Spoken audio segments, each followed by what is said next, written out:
قالت له أنت كنت مع واحدة تانية. تخيل تفتح موبايلك وتلاقي رسالة من شخص أنت ما شفتهوش بقالكوا سنة، والرسالة مكتوب فيها أنا عارف إنك السبب. دي حكاية شاب كان مرتبط ببنت من 3 سنين وانفصلوا بشكل هادي جدا جدا جدا. بعد الانفصال كل واحد كمل حياته بطريقته. المفاجأة هنا الساعة 3 الفجر بعد سنة جاله منها رسالة بتقول أنا عرفت الحقيقة وأنت السبب.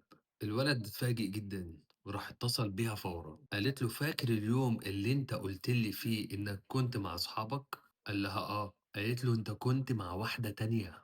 هو اتصدم، قال لها: "الكلام ده مش حقيقي، مين قال لِك الكلام ده؟ وعرفتِ منين؟" سكتت شوية وقالت له: "من الشخص اللي كان معاك." وهو عرف إن هي تقصد إن اللي كان معاه صاحبه الأنتيم. الولد رد عليها قال لها: "أنا متأكد إن صاحبي عمره ما شاف البنت اللي كنت باكلمها." السؤال دلوقتي تصدق مين؟ البنت اللي رجعت بعد سنة برسالة غامضة والّا صاحبك اللي ممكن يكون عنده سبب إنه يخبي الحقيقة؟ ولو أنت مكان الشاب ده هتدوّر على الحقيقة والّا صفحة واتقفلت؟